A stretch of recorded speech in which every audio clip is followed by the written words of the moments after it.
Hi, and welcome to SVG's Sport Tech blog. Today, we're talking with Dave Missall, the Manager of Customer Development and Application Engineering for the Americas at Sennheiser. Dave, Hi, how Dan. are you doing? Doing good, doing good. Safe and sound at home. That's good. That's where we all need to be, unfortunately, and for a while to come, but hopefully that all pays off in the end. Hey, Yeah, Dave, I wanted to first ask you, because even at home, everybody's still staying in touch with customers, with users, with end users. What are some of the things that your customers are talking to you about or asking you about? What are the things on people's minds right now, especially as it pertains to broadcast audio for sports? yeah. Two things, and one is an old story. But it's always on their mind. Is how to capture the effects and noises of the environment um, uh, much better in a crowded environment. How do we get closer to the action and record it, the audio of it, without getting all the noise of the crowd and everything in there, so they can hear the kick of the ball, so they can hear the crack of the bat. And that's been the challenge for years. And so that's always the question of how can we get closer to the action and isolate it from the rest of the ambience of any sporting event. The Right. other one would be the immersive aspect of it, and how can they increase that and make that more available for sports broadcast. Well, let's talk about immersive for a minute now. Where is that at least in the States, when it comes to sports on television? Uh, Yeah, who is embracing it? What are some of the challenges for it? What are some of the speed bumps for it? yeah. I think one of the speed bumps is really acquisition for the customer. Having the ability to have immersive audio. But I think that's really changed in this past year now, or 2 years, because of the availability of the sound bar. And Sennheiser has their own sound bar, and you see a lot of them in the marketplace because it's always been, all right, if we're going to do immersive audio for people, well, heck, a lot of people don't even have 5.1. But now we're going to expect them to put speakers up above in the ceiling, and not really feasible for a lot of families because of space, money, whatever. And now with the sound bar and the Atmos ability that we're seeing from Dolby that can have this in the sound bars, including ours, I think that's really opened it up for broadcasters to be able to now have this content available at home very, very easily. And I think we're seeing that with the Olympics that were going to happen. They had most of the venues there that were set up to do an Atmos recording, immersive recording, and broadcast it in Atmos. So I think that's really changed, having those sound bars now available and with the capability of doing an immersive playback. Well, you look back. I mean, 5.1 was very much engineering driven. It was the networks. It was the people working at the networks on the engineering side that says we can do this. Right. It sounds like what you're thinking is, or what you're seeing out there, is that immersive is going to be very much consumer driven. It's going to be a matter of getting that infrastructure, that monitoring infrastructure, as we would call it, into their homes. Yeah, absolutely. Because if people don't have the ability to listen to it, they're not going to be too excited about it. But now we're seeing with the sound bars and also with technologies in iPads. I've seen a couple of iPads now where they're placing speakers on the iPad so they can do a binaural playback in the space within you holding it in front of you, and giving you an Atmos experience through just holding the iPad in front of you without headphones. So you're seeing, I think the industry and the consumer side really go in that direction to make this type of technology more available. I just hope they don't try doing that and walking at the same time. I know, I know it's true. Hey, going back to something you said a little while ago about the capture of effects, the capture of net sound, and things like that.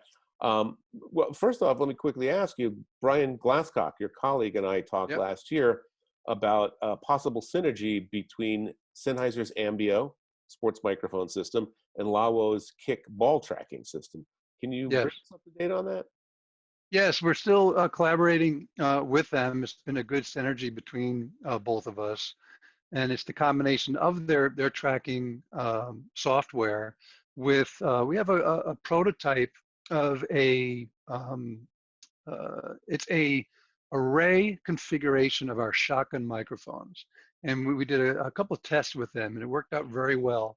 And it's basically about 32 of our MKH 8070s, it's a very long shotgun microphone, in a concentric circle, and having that on the sidelines, and working in concert with the tracking of the Labo software to follow the action on the European football field. And we've also taken that format and shrunk it down to a smaller version using our MKH 8060s. And it's been very, very good at reaching into the action further than a traditional shotgun microphone or parabolic dish, and isolating the ambience of the environment and the crowd and so forth to get that kick of the ball, and at the same time track it with the movement of the ball through the Lavo Kick software. And we're moving forward with that, and hoping that this is something that'll be valuable for European football and hopefully into broadcast sports here in the US. Gotcha. And I understand that Sennheiser Sound Academy has added a couple more of events to its training calendar. How Yeah. important is that, as everybody has to sit at home right now, not working, but sitting on their computers? How important has the online training dynamic become? This is really incredible. If you look at the numbers I've been reading about the webinars we've been doing on a global basis, we're getting people attending these webinars at 500 people and more for these webinars, and they want to learn. They're home. A lot of times people are too busy to take the time to learn about either a product, and we're doing a lot of application style webinars too, and Right. just how to do RF, how to do mic placement, and now people are taking the time. What, now's a good chance to learn, and also communicate with other people in the field and keep that connection going. And it's been really important, and we're offering it for free, and it's been a good place to get everybody together and learn together. Right, right. I think we're just going to keep seeing more and more of that. It's a Yeah. great thing. I mean, your choice is that or Netflix, right? Yeah. And I've already done that. So Yeah, we may hit the end of Netflix at some point. Hey, AMBEO, any other updates on AMBEO at this point? AMBEO continues to grow. If you think about AMBEO when you think of Sennheiser, there's multiple aspects to it, because we look at the approach of being able to provide to the market every stage of the acquisition of a recording that's going to be a immersive recording. So from our VR microphone, which is an ambisonic microphone, first order, to our MKH 800 Twin, to even our old Neumann KU100 that does binaural recordings, right? So the microphone to access the content.